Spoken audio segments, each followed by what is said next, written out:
Hello friend, आप सभी का स्वागत है विदित स्टडी पॉइंट चैनल में। आज के इस वीडियो में यूपी टेट एग्जाम 2026 के लिए प्रैक्टिस सेट करने वाले हैं। तो वीडियो को शुरू से लेकर अंत तक देखिएगा। चैनल को सब्सक्राइब कर लीजिएगा। पीडीएफ के लिए विदित स्टडी पॉइंट टेलीग्राम चैनल को ज्वाइन कर लीजिएगा। आज की क्लास में बाल विकास और शिक्षा शास्त्र और हिंदी के प्रश्न करने वाले हैं। तो आज की क्लास का आपका सबसे पहला प्रश्न है, विकास की किस अवस्था में बुद्धि का अधिकतम विकास होता है। तो इसका देखिए आपको सही जवाब करना है। 4 ऑप्शन दिया गया है, बाल्यावस्था है, शैशवावस्था है, किशोरावस्था है, प्रौढ़ावस्था है। तो देखिए जो किशोरावस्था होती है, किशोरावस्था में अगर आप लोग देखेंगे बुद्धि का सबसे ज़्यादा विकास होता है। तो यहाँ पर आपका ऑप्शन नंबर 3 वाला बिल्कुल राइट आंसर हो जाएगा। अगला प्रश्न आपके सामने स्क्रीन पर है कि शिशु का अधिकांश व्यवहार आधारित होता है। तो इसका देखिए आपको सही जवाब करना है। शिशु का जो अधिकांश व्यवहार होता है वह उसकी मूल प्रवृत्ति पर निर्भर रहता है या आधारित होता है। तो यहाँ पर आपका ऑप्शन नंबर 1 वाला बिल्कुल राइट आंसर हो जाएगा। अगला प्रश्न आपके सामने स्क्रीन पर है कि बाह्य आभास के आधार पर व्यक्तित्व का वर्णन कहा जाता है। तो यहाँ पे इसका जो राइट आंसर है यह हो जाएगा सतही दृष्टिकोण। ऑप्शन नंबर यहाँ पर 2 वाला बिल्कुल राइट आंसर है। अगला प्रश्न आपके सामने है कि व्यक्तिगत भेद पाए जाते हैं। तो इसका देखिए आपको सही जवाब बताना है। व्यक्तिगत भेद के अंतर्गत यहाँ पर बुद्धि स्तर में देखा जाता है, अभिवृत्ति और गतिवाही योग्यता, इन सभी के आधार पर व्यक्तिगत भेद होता है। तो यहाँ पर ये सभी होगा जो कि 4th में दिया गया, 4th वाला राइट आंसर है। चिंतन प्रारंभ होने के लिए क्या आवश्यक है। तो इसका देखिए आपको सही जवाब करना है। तो देखिए चिंतन का मतलब है कुछ भी आप जब सोचते हैं तो उसके लिए क्या आवश्यक है, तो उसके लिए समस्या का होना आवश्यक होता है। तो यहाँ क्या होगा, 4th वाला आपका राइट आंसर होगा। चिंतन प्रारंभ होने के लिए समस्या आवश्यक है। अगला देखेंगे यहाँ पे प्रश्न है, बुद्धि लब्धि संप्रत्यय विकसित किया। तो यहाँ पे इसका राइट आंसर हो जाएगा टर्मन ने। जो बुद्धि लब्धि इस संप्रत्यय है उसको टर्मन ने विकसित किया है। तो यहाँ पे 3rd वाला राइट आंसर है। अगला प्रश्न है कि विद्यार्थियों के पोर्टफोलियो के लिए सामग्री का चयन करते समय यहाँ पे खाली स्थान जरूर होना चाहिए। तो यहाँ पे इसका राइट आंसर हो जाएगा, ध्यान से आप लोग देखेंगे, विद्यार्थियों के पोर्टफोलियो के लिए सामग्री का चयन करते समय विद्यार्थियों का समावेशन जरूर होना चाहिए। तो यहाँ पे क्या होगा, पहले वाले में विद्यार्थियों, दूसरे वाले में समावेशन फिलअप होगा। तो यहाँ पे 1st वाला राइट आंसर है। अगला प्रश्न आपके सामने है और दिया गया है, यहाँ पर आप लोग देखेंगे, विद्यार्थी वैयक्तिक भिन्नता प्रदर्शित करते हैं अतः शिक्षक को। तो यहाँ पे इसका राइट आंसर होगा कि सीखने के विविध अनुभवों को उपलब्ध कराना चाहिए, जो कि यहाँ पे 4th वाले में दिया गया है। 4th वाला राइट आंसर होगा। अगला प्रश्न आपके सामने है कि प्रायः विद्यार्थियों की त्रुटियाँ यहाँ पे खाली स्थान की ओर संकेत करती हैं। तो यहाँ पे इसका राइट आंसर हो जाएगा, प्रायः विद्यार्थियों की जो त्रुटियाँ होती हैं वे कैसे सीखते हैं इसकी ओर यहाँ पे संकेत करती है। तो यहाँ पे 1st वाला राइट आंसर है। अगला प्रश्न आपके सामने स्क्रीन पर है, सभी को प्रयास करना है और सभी लोगों को इसका राइट आंसर करना है। अधिगम अनुभवों को इस प्रकार से आयोजित किया जाना चाहिए जिससे अधिगम को सार्थक बनाया जा सके। नीचे दिए गए अधिगम अनुभवों में से कौन सा बच्चों के लिए सार्थक अधिगम को सुगम नहीं बनाता है। तो यहाँ पे इसका राइट आंसर हो जाएगा, विषय वस्तु की केवल याद करने के आधार पर जो पुनरावृत्ति होती है। तो यहाँ पे 1st वाला राइट आंसर है। अगला प्रश्न आपके सामने है कि बच्चों को शाब्दिक या गैर शाब्दिक दंड देने का परिणाम होता है। तो यहाँ पे इसका राइट आंसर हो जाएगा, उनकी स्वयं के प्रति अवधारणा को नष्ट करना होता है। तो यहाँ पे 4th वाला राइट आंसर होगा। 4th वाला राइट आंसर होगा। इसके बाद देखेंगे नेक्स्ट प्रश्न है कि सीखने का सर्वाधिक उपयुक्त अर्थ है। तो यहाँ पे इसका जो राइट आंसर है यह देखेंगे हो जाएगा, व्यवहार में परिमार्जन या व्यवहार में जो परिवर्तन होता है वही तो सीखना होता है। तो यहाँ पे क्या होगा, आपका ऑप्शन नंबर 3rd वाला बिल्कुल राइट आंसर हो जाएगा। अगला प्रश्न है कि वाणी दोष नहीं है। तो इसका देखिए आपको सही जवाब करना है। ध्वनि परिवर्तन और अस्पष्ट उच्चारण, उसके बाद दिया गया धीमी या तेज गति से बोलना, हकलाना और तुतलाना, तीव्र अस्पष्ट वाणी। ध्यान से देखेंगे आप लोग, यहाँ पे दिया गया वाणी दोष नहीं है। तो सबसे पहले देख लीजिए वाणी दोष कौन कौन से हैं। ध्वनि परिवर्तन और अगर अस्पष्ट उच्चारण करेंगे तो वह वाणी दोष के अंतर्गत आ जाएगा। और यहाँ पर देखेंगे हकलाना तुतलाना, हकलाएंगे या तुतलाएंगे तो यह वाणी दोष होता है। और तीव्र से तीव्र अस्पष्ट वाणी, अगर अस्पष्ट वाणी है तो यह भी वाणी दोष होगा।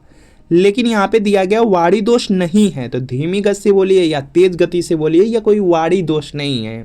आपकी मर्जी है, चाहे आप धीमे बोलिए आप तेज बोलिए, या कोई वाणी दोष नहीं होता। तो यहाँ पे क्या होगा, सेकेंड वाला राइट आंसर होगा। अगला प्रश्न आपके सामने है, एक औसत बुद्धि वाला बच्चा यदि भाषा को पढ़ने एवं समझने में कठिनाई प्रदर्शित करता है तो यह संकेत देता है कि यह बच्चा किस लक्षण को प्रदर्शित कर रहा है। तो यहाँ पे इसका राइट आंसर हो जाएगा, देखिए एक औसत बुद्धि वाला बच्चा है वह भाषा को पढ़ने और समझने में कठिनाई प्रदर्शित कर रहा है। इसका मतलब है कि पठन संबंधी उसको क्या है, विकार है। जिसमें पठन अक्षमता होती है उसको डिसलेक्सिया बोला जाता है। तो देख लेंगे कहाँ पे डिसलेक्सिया दिया गया, डिसलेक्सिया दिया गया फोर्थ वाले में, पठन अक्षमता है तो फोर्थ वाला राइट आंसर होगा। यहाँ से एक प्रश्न बिल्कुल फिक्स है कि आपके एग्जाम में आएगा ही आएगा। अगला प्रश्न आपके सामने है कि थ फ च ध्वनियाँ हैं, तो यहाँ पे इसका राइट आंसर हो जाएगा, यह स्वनिम है सब, फर्स्ट वाला राइट आंसर है। कक्षा में जेंडर जो रूढ़िवादिता है उससे बचने के लिए एक शिक्षक को क्या करना चाहिए। तो इसका देखिए आपको सही जवाब करना है, सभी लोग प्रयास करेंगे और राइट आंसर करेंगे। लड़के लड़कियों को एक साथ अपारंपरिक भूमिकाओं में रखना चाहिए, जो कि सेकंड में दिया गया, सेकंड वाला राइट आंसर होगा। अगला प्रश्न आपके सामने की शिक्षा का अधिकार अधिनियम जो 2009 में आया हुआ था, निर्दिष्ट किया गया है कक्षा 1 से कक्षा 5 तक यदि प्रवेश दिए गए विद्यार्थियों की संख्या 200 से अधिक है तो विद्यार्थियों और अध्यापक का आवश्यक अनुपात होगा। तो यहाँ पे इसका राइट आंसर हो जाएगा 30 का, 1:30 का अनुपात रहता है। तो यहाँ पर क्या हो जाएगा, फर्स्ट वाला राइट आंसर होगा। अगला देखेंगे प्रश्न है कि क्रियात्मक अनुसंधान के संबंध में निम्न में से कौन सा कथन सही नहीं है। तो इसका देखिए आपको सही जवाब करना है, और यहाँ पे सही नहीं है पूछा गया है तो थर्ड वाला राइट आंसर होगा कि व्यापक स्तर पर निर्णय लेने के लिए सूचना संकलन का कार्य इसमें किया जाता है, जो कि थर्ड में थर्ड राइट आंसर है। अगला प्रश्न आपके सामने एक बीजों का अंकुरण संकल्पना किस शिक्षण को सबसे प्रभावी पद्धति है। तो यहाँ पे इसका राइट आंसर हो जाएगा विद्यार्थियों द्वारा पौधे के बीज बोना और उसके अंकुरण के चरणों का अवलोकन करना। तो यहाँ पे सेकंड वाला राइट आंसर होगा, सबसे प्रभावी पद्धति होगी। इसके बाद नेक्स्ट है कि जब बच्चा फेल होता है तो इसका तात्पर्य है।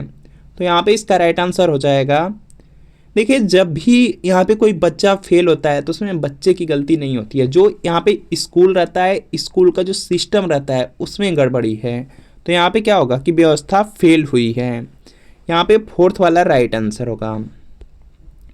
अगला देखेंगे यहाँ पे प्रश्न है कि शिक्षण से अधिगम पर बल देने वाला परिवर्तन हो सकता है। तो यहाँ पे इसका राइट आंसर हो जाएगा, शिक्षण से अधिगम पर बल देने वाला परिवर्तन हो सकता है। तो यहाँ पे क्या होगा कि रटने को प्रोत्साहित करके, जो कि यहाँ पे दिया गया थर्ड वाला राइट आंसर होगा। अगला देखेंगे यहाँ पे प्रश्न कि वह कौन सा स्थान है जहाँ बच्चे में संज्ञानात्मक विकास को सबसे बेहतर तरीके से परिभाषित किया जा सकता है।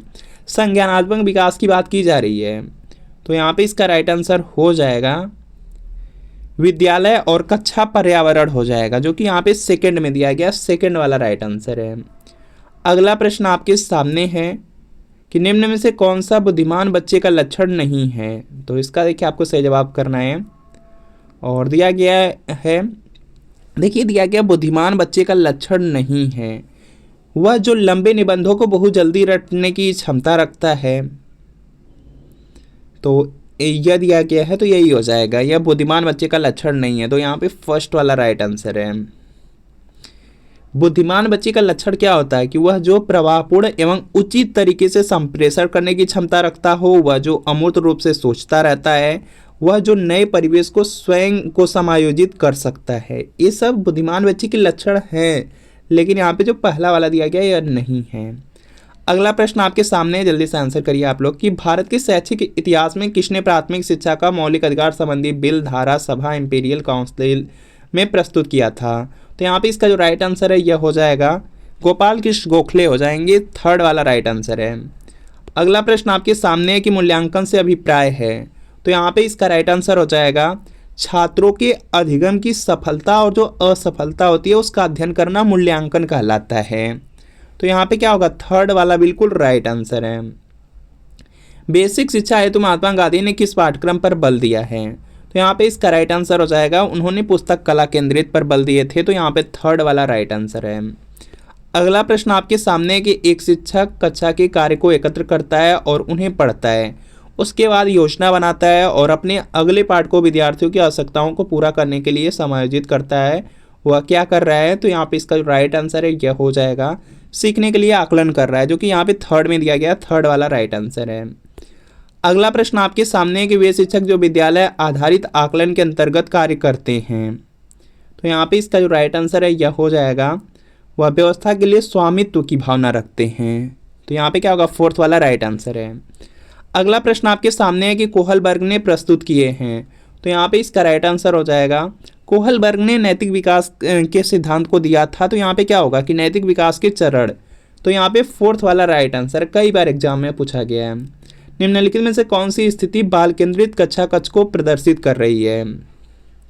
तो यहाँ पे इसका जो राइट आंसर है यह देखेंगे हो जाएगा कि एक कक्षा जिसमें विद्यार्थी समूहों में बैठे हैं और शिक्षिका बारी बारी से प्रत्येक समूह में जा रही है, तो यहाँ पे थर्ड वाला राइट आंसर है। यह देखेंगे स्थिति बाल केंद्रित कक्षा कक्ष को प्रदर्शित करेगी, तो थर्ड वाला राइट आंसर है।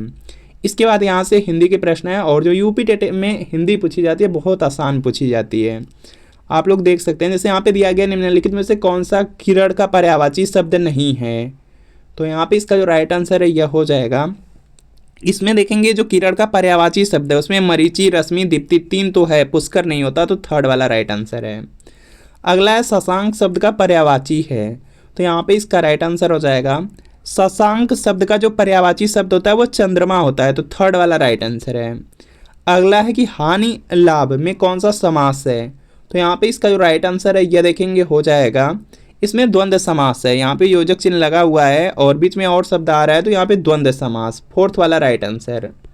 अगला है उद्यम का विलोम है, तो यहाँ पे इसका राइट आंसर हो जाएगा, उद्यम का यहाँ पे विलोम पूछा गया है, तो यहाँ पे इसका राइट आंसर हो जाएगा, उद्यम का मतलब होता है एक तरह से मेहनती होता है, तो इसका हो जाएगा आलस्य, सेकंड वाला राइट आंसर। अगला है विस्तृत का विलोम शब्द है, तो यहाँ पे इसका जो राइट आंसर है यह देखेंगे हो जाएगा, विस्तृत का मतलब होता है कि बहुत बड़ा में, और इसका हो जाएगा यहाँ पे बहुत छोटे में, तो यहाँ पे संक्षिप्त हो जाएगा, जो कि यहाँ पे दिया गया है, सेकंड में दिया गया, सेकंड वाला आपका राइट आंसर है। अगला दिया गया है मोर शब्द का तत्सम है, तो यहाँ पे इसका राइट आंसर हो जाएगा, मोर शब्द का जो तत्सम शब्द है वह मयूर होता है, मयूर देखेंगे कहाँ पे दिया गया, थर्ड वाले में, थर्ड वाला राइट आंसर है। अगला इनमें से एक शब्द तद्भव है, तो इसका देखिए आपको सही जवाब करना है, और यहाँ पे इसका राइट आंसर हो जाएगा, तद्भव दिया गया है, यहाँ पे देखेंगे तद्भव आपसे पूछा जा रहा है, तो यहाँ पे हो जाएगा आपका कपास शब्द हो जाएगा, कपास हो जाएगा, जो फोर्थ में दिया गया, फोर्थ वाला राइट आंसर है। कविता शिक्षण का प्रमुख लक्ष्य है, तो यहाँ पे इसका जो राइट आंसर है यह हो जाएगा कि कविता का भावार्थ बताना, कविता शिक्षण का जो प्रमुख लक्ष्य होता है वह कविता का भावार्थ बताना हो जाएगा, तो यहाँ पे फर्स्ट वाला राइट आंसर है। अगला है प्राथमिक स्तर पर कविता शिक्षण की प्रणाली है, तो यहाँ पे इसका जो राइट आंसर है यह हो जाएगा, इसमें अभिनय और गीत होता है, तो यहाँ पे अभिनय और गीत होता है, तो यहाँ पे फोर्थ वाला राइट आंसर होगा, पहला और दूसरा। अगला है भाषा पढ़ाने में पाठ्य पुस्तक हैं, तो यहाँ पे इसका राइट आंसर हो जाएगा, वह एक साधन के रूप में कार्य करती हैं, भाषा पढ़ाने में जो पाठ्य पुस्तक होती है वह एक साधन के रूप में कार्य करती है, तो फर्स्ट वाला राइट आंसर है। युद्ध की इच्छा रखने वाला कहलाता है, तो यहाँ पे इसका राइट आंसर हो जाएगा, उसको बोला जाता है युयुत्सु बोला जाता है, फर्स्ट वाला राइट आंसर है। अगला है कि जो अच्छे कुल में उत्पन्न हुआ हो, इस शब्द समूह के लिए एक शब्द क्या है, तो यहाँ पे इसका राइट आंसर हो जाएगा, उसके लिए एक शब्द होगा कुलीन हो जाएगा, जो अच्छे कुल में उत्पन्न हुआ है उसके लिए जो एक शब्द होगा वह कुलीन होगा, फर्स्ट वाला राइट आंसर है। सहद शब्द है, तो यहाँ पे इसका राइट आंसर हो जाएगा, सहद आगत शब्द है, यहाँ पे फोर्थ वाला राइट आंसर है। छत से ईंट गिरी वाक्य में कौन सा कारक है, तो यहाँ पे इसका राइट आंसर हो जाएगा, इसमें अपादान कारक हो जाएगा, क्योंकि यहाँ पे छत से ईंट गिर रही है तो वह छत से अलग हो जा रही है, तो यहाँ पे फर्स्ट वाला राइट आंसर है। अगला है महोर्मी का संधि विच्छेद है, तो यहाँ पे इसका जो राइट आंसर है यह देखेंगे हो जाएगा, महाधन उर्मी, जो थर्ड में दिया गया, थर्ड वाला आपका क्या होगा, राइट आंसर होगा। अगला देखेंगे निम्नलिखित में से कर्तृवाच्य का यहाँ पे वाक्य है, तो यहाँ पे इसका राइट आंसर हो जाएगा, तुलसीदास ने रामचरितमानस लिखी, यहाँ पर देखेंगे जो यहाँ पे क्रिया है, यहाँ पर देखेंगे कर्ता के अनुसार क्रिया है, तो यहाँ पे क्या हो जाएगा, कर्तृवाच्य हो जाएगा। फर्स्ट वाला राइट आंसर है। अगला है कवि का स्त्रीलिंग है, तो यहाँ पे इसका जो राइट आंसर है यह हो जाएगा कवयित्री होता है। कवयित्री जो शुद्ध रूप से लिखा गया वह थर्ड वाले में लिखा गया, थर्ड वाला राइट आंसर है। इसके बाद भी प्रश्न है, उससे पहले देख लीजिए यूपी टेट एग्जाम के बारे में। यूपी टेट एग्जाम में 150 प्रश्न पूछे जाते हैं और पासिंग मार्क आपका 90 नंबर रहेगा। ओबीसी SC ST से रहेंगे 82 नंबर पर भी आप लोग पास हो जाएंगे। और यूपी टेट एग्जाम में बहुत सारे प्रश्न हैं जो प्रीवियस ईयर क्वेश्चन पेपर से पूछते हैं, और अगर प्रीवियस ईयर पेपर अच्छे से कर लेंगे तो आपको सटीक आइडिया लग जाएगा कि आपके एग्जाम में किस तरह के प्रश्न पूछे जाते हैं। तो ये यूपी टेट परीक्षा 2026 के लिए प्रीवियस ईयर पेपर है। ये आपका सोशल साइंस का क्लास 6 to 8 का पेपर सेकंड है, बिल्कुल इसी तरीके से मैथ साइंस का मिल जाएगा। प्राइमरी चाहेंगे तो प्राइमरी का भी मिल जाएगा। इसमें नवंबर 2011 से जनवरी 2022 तक आज तक यूपी टेट में जितने पेपर हुए हैं सबके सब पेपर मिलेंगे। पूरे 12 साल के पेपर रहेंगे। आंसर की के साथ एक्सप्लेनेशन, सॉल्यूशन, व्याख्या सब कुछ रहेगा। सभी सब्जेक्ट रहेंगे, CDP, social science, Hindi, Sanskrit, English, math, science. तो वीडियो के नीचे डिस्क्रिप्शन में जाना है, लिंक मिलेगी, लिंक को क्लिक करना है, नाम मोबाइल नंबर फिल करके सिर्फ 30 रुपये का पेमेंट करना है। जैसे 30 रुपये का पेमेंट करेंगे तुरंत प्रीवियस ईयर पेपर का जो PDF होगा डाउनलोड हो जाएगा। इससे तैयारी कर लेंगे, आपको यूपी टेट एग्जाम में बहुत ज़्यादा हेल्प मिल जाएगी। और लिंक से परचेज करने में कोई प्रॉब्लम आ रही है तो यहाँ पर व्हाट्सअप नंबर दिया गया है, और इस व्हाट्सएप नंबर पर आपको लिखना है UP TET previous year paper social science या मैथ साइंस या प्राइमरी लेकर के मैसेज करना है। जैसे मैसेज करेंगे रिप्लाई कर दिया जाएगा, और आपको सिर्फ 30 रुपये की पेमेंट करनी होगी। जैसे 30 रुपये की पेमेंट करेंगे तुरंत प्रीवियस ईयर पेपर का जो PDF होगा व्हाट्सएप पर ही सेंड कर दिया जाएगा। तो इस व्हाट्सएप नंबर पर मैसेज करके यूपी टेट का प्रीवियस ईयर पेपर जरूर ले लीजिए। नेक्स्ट आपका प्रश्न है कि घ का उच्चारण स्थान कौन सा है, तो यहाँ पे इसका जो राइट आंसर है यह देखेंगे हो जाएगा कंठ हो जाएगा। यहाँ पे जो घ है यह क वर्ग के अंतर्गत आता है। क वर्ग में जितने भी यहाँ पे वर्ड होते हैं उनका उच्चारण स्थान कंठ होता है। अगला प्रश्न है कि कारक के कितने भेद होते हैं, तो यहाँ पे इसका राइट आंसर हो जाएगा कारक का यहाँ पे भेद पूछा गया है तो यहाँ पे 8 हो जाएगा, जो कि यहाँ पे दिया गया है यहाँ पे सेकंड वाले में। सेकंड वाला राइट आंसर होगा। अगला है श्रृंगार रस का अस्थाई भाव है, तो यहाँ पे इसका राइट आंसर हो जाएगा श्रृंगार रस का जो अस्थाई भाव होता है रति होता है, सभी को पता है। तो यहाँ पे क्या है, सेकंड वाला राइट आंसर है। अगला देखेंगे यहाँ पे प्रश्न आपका है नवल सुंदर श्याम शरीर की सजल नीरद सी कलकांति थी, इसमें कौन सा अलंकार है, तो यहाँ पे इसका राइट आंसर हो जाएगा इसमें उपमा अलंकार है। इसमें क्या हो जाएगा आपका यहाँ पे उपमा अलंकार हो जाएगा, फर्स्ट वाला राइट आंसर है। बीजक किसकी रचना है, तो यहाँ पे इसका राइट आंसर हो जाएगा जो बीजक है वह कबीर की रचना है, तो यहाँ पे थर्ड वाला राइट आंसर होगा। इसके बाद देखेंगे नेक्स्ट कि अर्धनारीश्वर नामक उपन्यास के रचयिता कौन है, तो यहाँ पे इसका जो राइट आंसर है यह हो जाएगा विष्णु प्रभाकर हैं। अर्धनारीश्वर नामक जो उपन्यास है उसके रचयिता विष्णु प्रभाकर हैं, थर्ड वाला राइट आंसर है। नील देवी नाटक के रचयिता का नाम बताइए, तो यहाँ पे इसका जो राइट आंसर है यह देखेंगे हो जाएगा भारतेंदु हरिश्चंद्र, फर्स्ट वाला राइट आंसर है। अगला है कि राम की शक्ति पूजा किसकी कृति है, तो यहाँ पे इसका राइट आंसर हो जाएगा निराला हो जाएगा, थर्ड वाला आपका राइट आंसर है। इसके बाद जो नेक्स्ट 5 प्रश्न रहेंगे वो आपके गद्यांश से रहेंगे, तो उसको इसलिए आप लोग सॉल्व कर सकते हैं। तो फ्रेंड आपको बताना है कि आज की क्लास से कितने प्रश्न आपके बिल्कुल सही हुए हैं, या कमेंट आप जरूर कीजिएगा। वीडियो अच्छा लगा वीडियो को लाइक करिए, चैनल पर नए हैं चैनल को सब्सक्राइब कर लीजिए। मिलते हैं फ्रेंड नेक्स्ट वीडियो में।